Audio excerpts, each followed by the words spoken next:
नमस्कार, मैं चंदा यादव आपके साथ। आप देख रही हैं जस्ट इंडिया।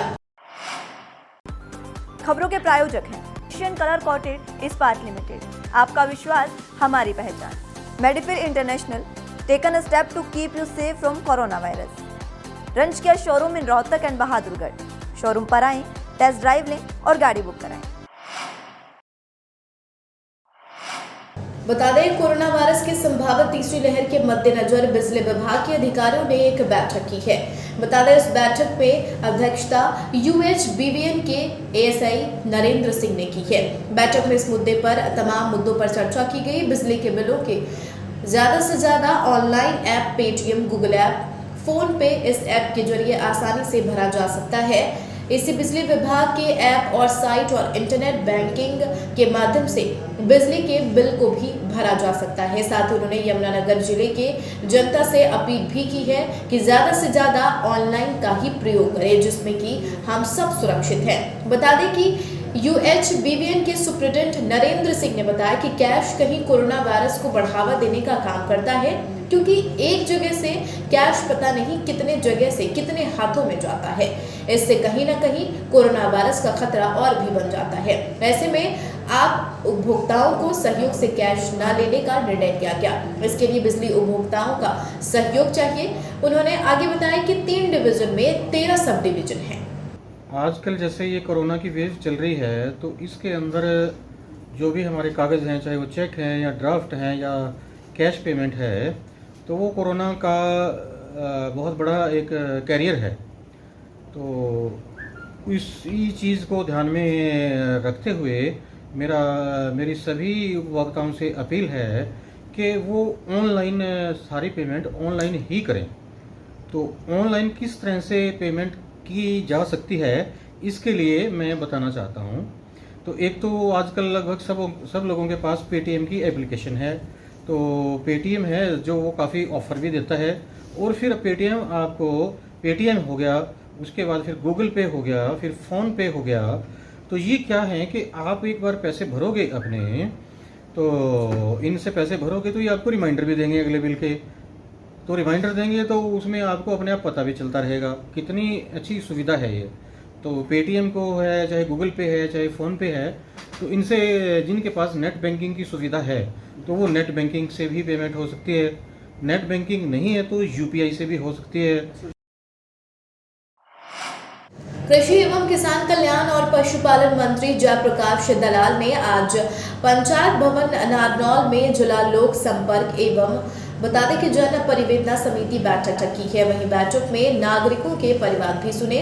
कुल 14 मामले सुनवाई के लिए रखे हुए हैं, उनमें से 6 का मौके पर ही निपटान किया गया है। इसके अलावा आमजन की अन्य शिकायतें भी सुनी गई। साथ ही अनाथ बच्चों की अगर बात की जाए तो 50-50 हजार मदद राशि देने की घोषणा भी की गई है। दरअसल आपको बता दें कि मंत्री जयप्रकाश दलाल ने कहा कि किसानों की आय बढ़ाने और पानी की बचत के लिए सरकार ने फसल विविधीकरण जैसे योजना की शुरुआत की है, ताकि किसान परंपरागत खेती के बजाय लाभदायक खेती की तरफ बढ़े। वहीं किसान आंदोलन के बारे में जब मंत्री से पूछा गया तो उनका साफ तौर पर कहना था कि किसान इस समय अपने खेतों में काम कर रहा है, जबकि कुछ लोग किसानों की आड़ में अपनी राजनीति चमकाने में लगे हुए हैं। हर व्यक्ति को अपनी बात रखने का अधिकार है, लेकिन जिस तरह से किसान आड़ में कुछ लोग कुर्सी हथियाने की कोशिश कर रहे हैं, वह लोकतंत्र के लिए अच्छा संकेत नहीं है। लगभग 6 मामले का समाधान हुआ है।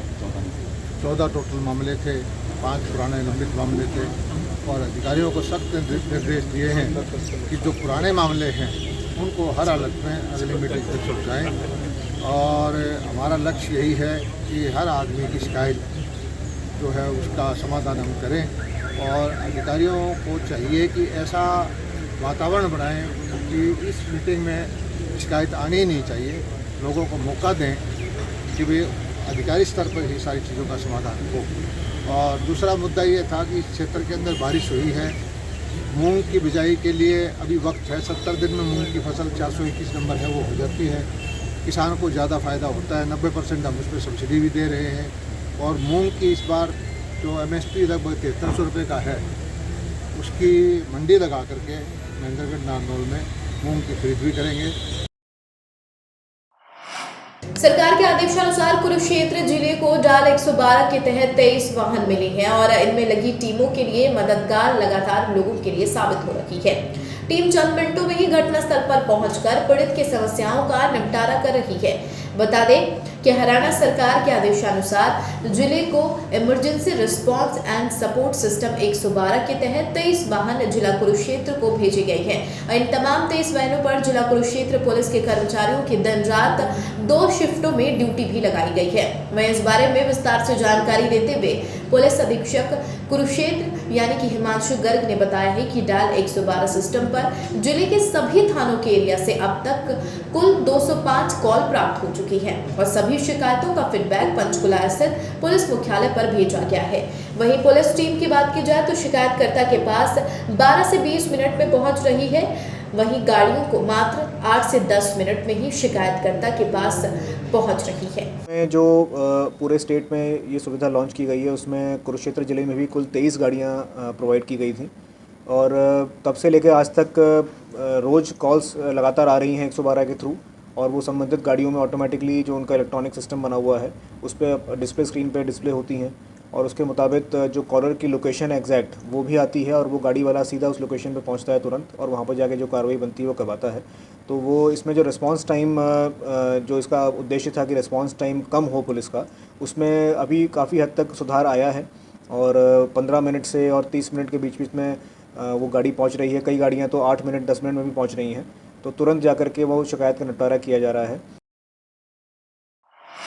वहीं होडल में हुई केवल 1 घंटे की बारिश ने यह दिखा दिया है कि होडल शहर में नगर परिषद और नेताओं द्वारा किस तरह से विकास कराया जा रहा है।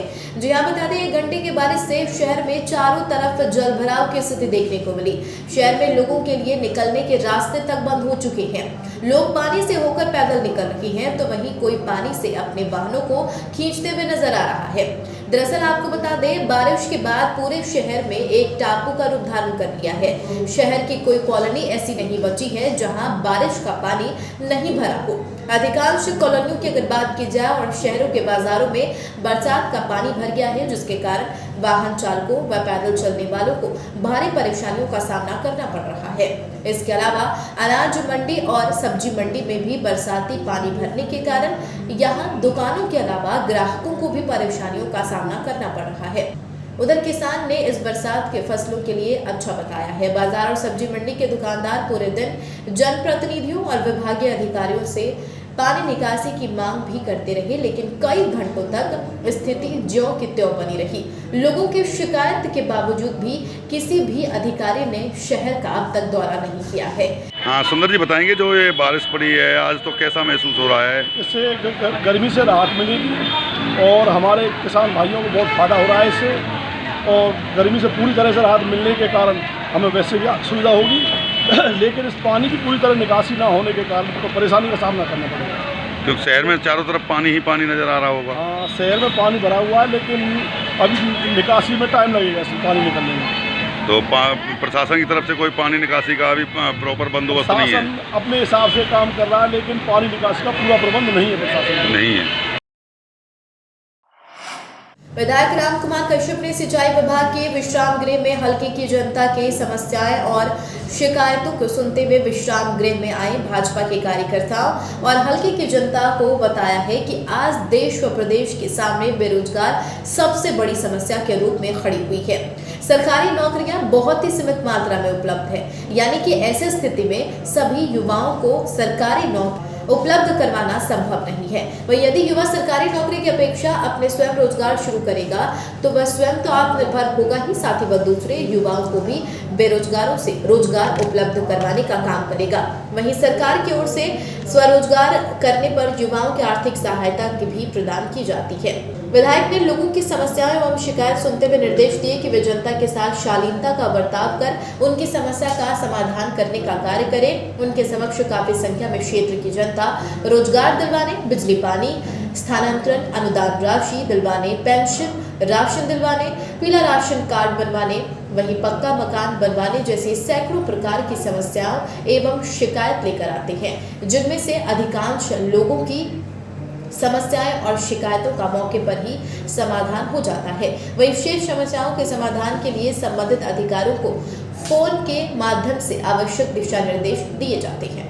सोमवार है, मैं हर सोमवार को हल्का इंद्री की जो कार्यकर्ता हमारे यहाँ पर आते हैं, इंद्री के जो नगरवासी आते हैं, हल्कावासी आ जाते हैं, उनकी समस्या होती हैं, उनको यहाँ पर मैं बैठ करके सुनता हूँ। तो आज मैं देख रहा हूँ काफ़ी लोग यहाँ समस्या लेकर के आए, इनकी विभिन्न प्रकार की समस्याएं थी। किसी की बिजली संबंधी समस्या है, किसी की रोजगार, ज़्यादा समस्या रोजगार की है, रोजगार के लिए आते हैं। क्योंकि जैसे कोरोना चला है, इससे सारा हमारा, मैं मानता हूँ इससे गरीब आदमी को बड़ा प्रभावित किया, तो आज वो रोजगार के लिए उसको बहुत मांग करता है। तो ऐसे काफ़ी मेरे पे समस्या लेकर के आते हैं। तो मैं प्रयास करता हूँ उनको कहीं छोटा मोटा उनको काम पर दिला करके उनकी समस्या कहीं हल हो। मैं कुछ कर भी रहा हूँ, ऐसा नहीं है कि कुछ, परंतु रोजगार बहुत ज़्यादा है, रोजगारी ज़्यादा है। पढ़े लिखे जो रोजगार है, सरकारी नौकरियाँ इतनी है नहीं जिनको सारा को सरकारी नौकरी मिल सके। तो इसका तो एक ही अल्टरनेट है, जो मतलब नौकरी चाहवान है वो अपना कोई धंधा को शुरू करने के लिए ट्रेनिंग ले करके सरकार से मतलब ग्रांट या लोन लेकर के वो अपना धंधा शुरू कर सकते हैं। कैथल के कस्बा सिवन में सरकारी स्कूलों में बच्चों को अंग्रेजी पढ़ाने वाला अध्यापक एक छात्रा की कॉपी पर अश्लील कमेंट करता है और कॉपी पर लिखकर छात्रा पर जवाब देने का दबाव भी डालता रहा। परेशान होकर छात्रा ने प्रिंसिपल को पूरे मामले की शिकायत भी कर दी। बता दें, प्रिंसिपल ने इस अंग्रेजी के लेक्चर को कड़ी चेतावनी तक दे डाली, लेकिन फिर भी वह बाज नहीं आया। बता दें, इसके बावजूद भी फिर से वह वही हरकतें करता रहा। जब अध्यापक किसी भी तरह से बाज नहीं आया तो छात्रा के परिजन ने थाने का रास्ता अख्तियार किया। थाना सिवान के गांव देवरा निवासी संजीव के खिलाफ 24 अक्टूबर 2017 को धारा 354, 506 पॉक्सो एक्ट की धारा 10 व 12 के तहत मामला दर्ज कर लिया गया है। वहीं पुलिस ने 12 मार्च 2018 को आरोपी लेक्चरर देवरा निवासी संजय कुमार को गिरफ्तार कर लिया। बता दें कि एसपी लोकेंद्र सिंह ने बताया है कि अदालत ने अपने निर्णय में साफ तौर पर लिखा है कि विद्यालय वह स्थान है जहां पर माता पिता अपने बच्चों को विद्या ग्रहण करने के लिए भेजते हैं और यह आशा करते हैं कि उनके बच्चों का सुरक्षित पालन पोषण हो और भविष्य अच्छा हो। वहीं गुरु शिष्य के पवित्र रिश्ते को कलंकित करने पर दोषी किसी भी प्रकार की नरमी का हकदार नहीं है। देश में मानसून ने दस्तक दे दी है, साथ ही कई जगहों पर गर्मी से राहत तो मिली है, लेकिन कई जगह जलभराव की स्थिति भी उत्पन्न हो गई है। कुछ ऐसा ही देखने को मिला उत्तरी दिल्ली में। दरअसल आपको बता दें, उत्तरी दिल्ली के पूर्व महापौर यानी कि सुश्री प्रीति अग्रवाल ने आज बताया कि दिल्ली सरकार के विभागों की लापरवाही के कारण उत्तरी दिल्ली के क्षेत्र में जगह जगह जलभराव की स्थिति उत्पन्न हो गई है, जिसके कारण नागरिकों को परेशानियों का सामना करना पड़ रहा है। उन्होंने कहा कि दिल्ली में सुबह से हो रही बारिश ने दिल्ली सरकार के सारे दावों की पोल खोल कर रख दी है। उन्होंने बताया कि रोहिणी, राजा विहार सहित कई अन्य स्थानों पर जल भराव की स्थिति उत्पन्न हो गई है।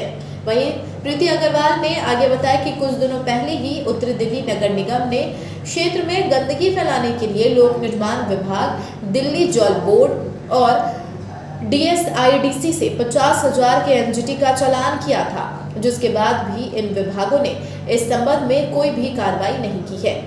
वहीं उन्होंने आगे कहा कि दिल्ली सरकार लगातार दावा तो करती है कि जल भराव से निपटने के लिए उसके सभी विभागों जैसे कि लोक निर्माण विभाग, दिल्ली जल बोर्ड और सिंचाई एवं बाढ़ नियंत्रण विभाग DSIDC की तैयारियां पूरी कर ली गई है, लेकिन कई क्षेत्रों में इन विभागों द्वारा नालों की सफाई न किए जाने के कारण जल भराव की स्थिति उत्पन्न हो गई है। हरियाणा के गृह मंत्री अनिल विज आज फिर से विपक्ष पर जमकर हमला बोले हैं। उन्होंने लोकसभा में चल रहे विपक्ष के हंगामे पर तंज कस अपने ही अंदाज में चुटकी ली है और विपक्ष से सवाल करते हुए कहा कि ओ कौन सा सवाल है और इसका क्या जवाब है। उन्होंने विपक्ष को घेरते हुए कहा कि देश की सबसे बड़ी पंचायत चल रही हो, लोकसभा का मॉनसून सेशन हो, उस दौरान आपका जो भी सवाल है उसे उठाओ, लेकिन अजीबोगरीबे हरकत करना शोभा नहीं देता। वही मंत्री अनिल विज ने अक्सर अपने ही अलग तरीके से विपक्ष पर तंज कसते हुए नजर आते हैं। वहीं उन्होंने एक बार फिर से अनोखे तरीके से विपक्ष पर सवाल भी किया है और जमकर उन्होंने निशाना साधा। इसके साथ ही प्रदेश के प्रतिपक्ष नेता भूपेंद्र सिंह हुड्डा द्वारा किसानों पर दर्ज हुए देशद्रोह के मुकदमों को वापस लेने की मांग की है। इस संबंध में अनिल विज ने हुड्डा पर पलटवार करते हुए कहा कि जब भी कोई धारा लगाई जाती है तो कानूनी राय के साथ ही लगती है। ऐसे ही मंत्री अनिल विज ने कुमारी शैलजा द्वारा बरसात के मौसम में जो करोड़ों रुपए दिए गए हैं उनके बयान पर तंज कसते हुए उनसे सवाल किया है कि कहां आया हुआ है पैसा, वही शैलजा के पास आया है, किसके पास आया है। उन्होंने आगे कहा सरकार लगातार विकास के काम करती है, अब शैलजा अगर बताए तो इसके बारे में इसकी जांच करवा सकती है।